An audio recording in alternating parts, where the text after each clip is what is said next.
Bien, on croyait que c'était terminé, mais il va falloir remettre le couvert. Qu'est-ce qui était terminé? La pandémie, l'épidémie, la pandémie, en fait, le rien du tout. T'es négationniste du virus? Non, Oui, non, si, non, si. enfin, non, déjà, c'est pas un virus, c'est une bactérie.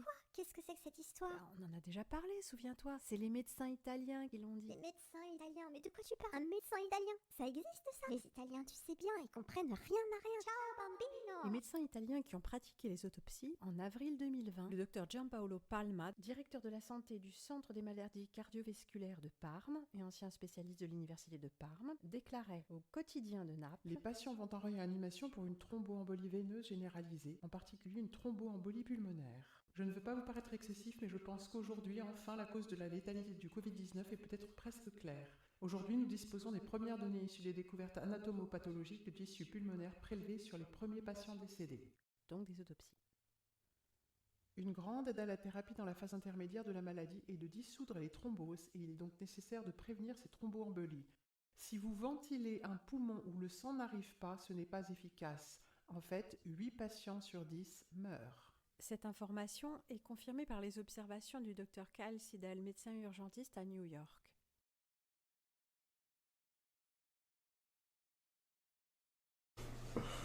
This is Dr. Cameron Kyle Seidel, ER and critical care doctor from New York City.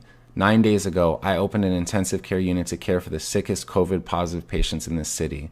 In these 9 days, I have seen things I have never seen before. In treating these patients, I have witnessed medical phenomenon that just don't make sense in the context of treating a disease that is supposed to be a viral pneumonia.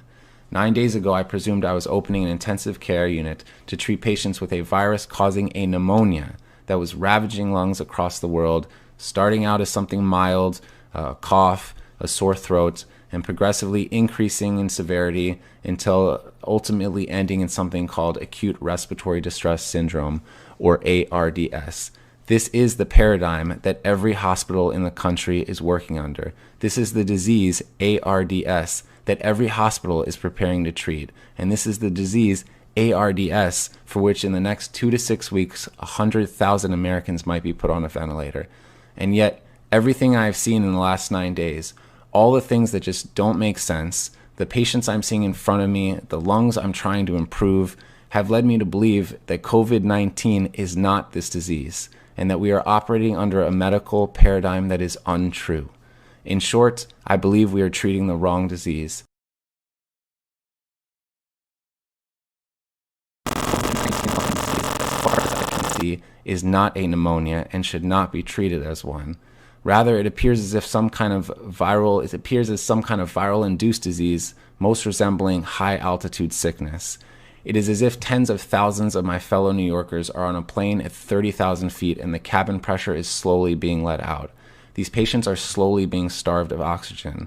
I have seen patients dependent on oxygen take off their oxygen and quickly progress through a state of anxiety and emotional distress and eventually get blue in the face. And while they look like patients absolutely on the brink of death, they do not look like patients dying of pneumonia. I don't know the final answer of this disease, but I'm quite sure that a ventilator is not it. The whole world is seeing maybe nothing more than lung injury caused by the ventilator.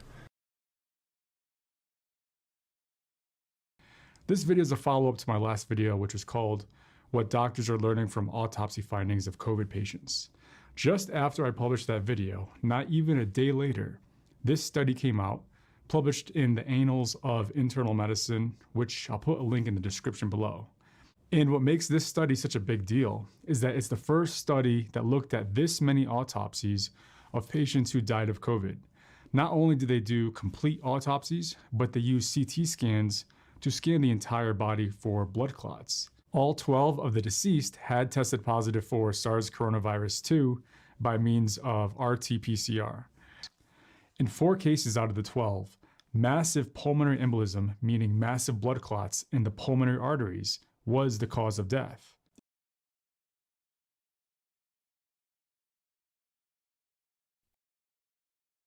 Le Covid-19 endommage d'abord les vaisseaux, le système cardiovasculaire et ce n'est qu'ensuite qu'il atteint les poumons.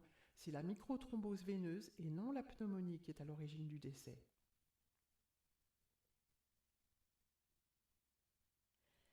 À la suite de cette découverte stupéfiante, les hôpitaux ont changé leur protocole de soins. Changer leur protocole de soins, ça veut dire qu'ils ont adapté leur thérapeutique. Ça veut dire qu'ils ont reconnu que le soi-disant Covid-19 n'était pas une attaque virale de type pneumopathie, mais quelque chose de tout à fait différent. Ces protocoles comportent du clexane et de la cortisone, également des anti-inflammatoires dont on a dit qu'il ne fallait pas, surtout pas en donner, ce qui est faux. En résumé, il apparaît que la mort soit déterminée par un DIC pour les non-médecins, coagulation intravasculaire disséminée, déclenchée par le virus, Ou la bactérie. La pneumonie interstitielle n'aurait donc rien à voir avec elle. Ce ne serait que la phase 3, la plus grave de la maladie. Voilà. Aux phases 1 et 2, il se produit une coagulation intravasculaire diffuse. L'hôpital de Bergame, en Lombardie, a pratiqué 50 autopsies, le Sacco à Milan 20, et les Chinois, nous dit-on, n'en ont fait que 3. Plus intéressant, les médecins italiens prescrivent de l'aspirine, qui est, comme chacun le sait, un anticoagulant. Alors, c'est des nazes les Italiens ? Ouais, j'en sais rien, je suis pas médecin. Bon, alors selon toi, il n'y a pas de pandémie, c'est ça que t'essayes de nous dire. Il y a eu plein de morts partout. Ah bon ? Tu les as vus, toi ? Mais moi, j'ai rien vu, j'étais enfermée. Mais il y a plein de gens qui les ont vus. Les médecins, les infirmières. Ah ouais, mais ils sont où les morts ? Eh ben, ils sont là, plein les cimetières. T'as pas vu, c'est bondé.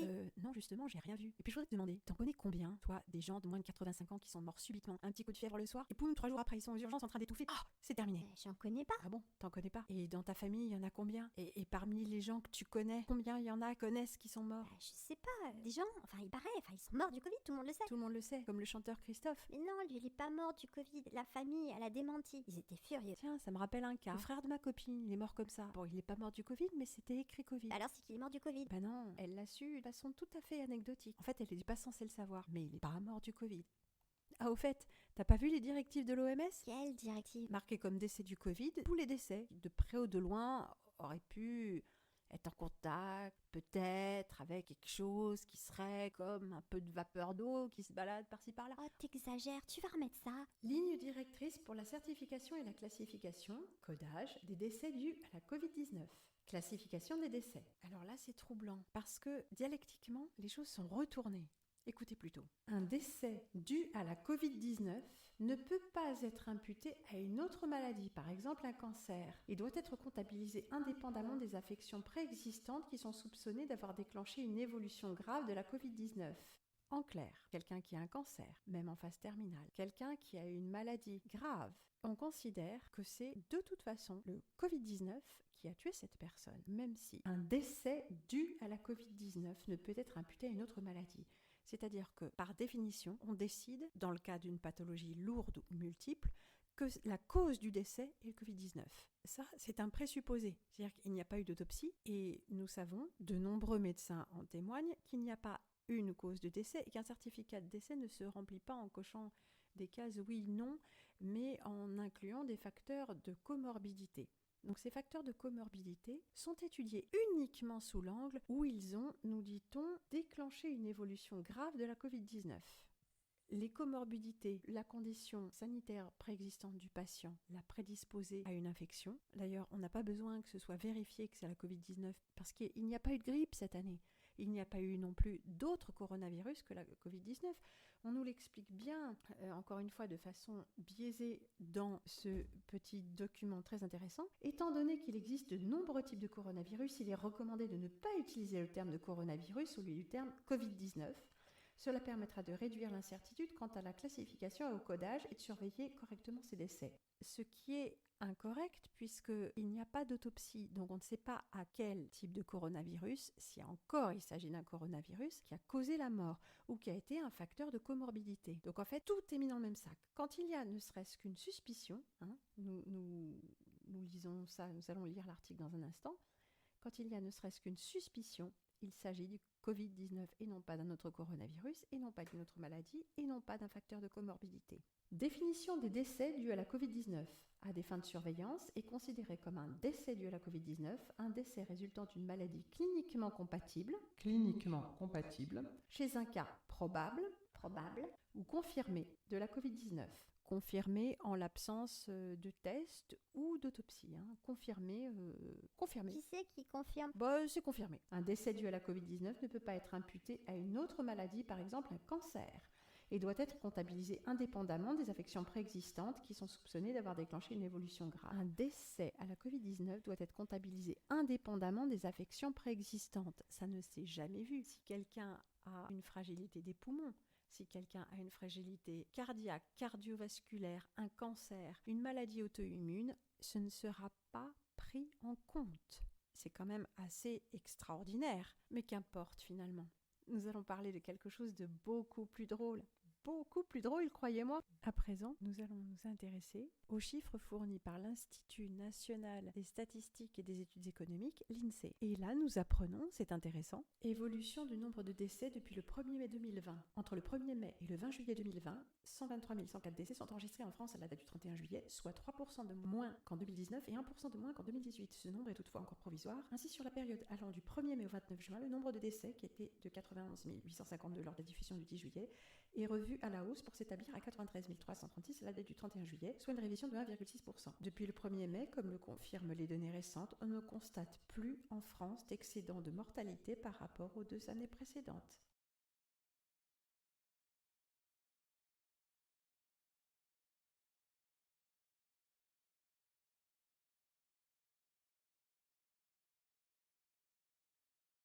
Depuis le 1er mai, comme le confirment les données récentes, on ne constate plus en France d'excédent de mortalité par rapport aux 2 années précédentes.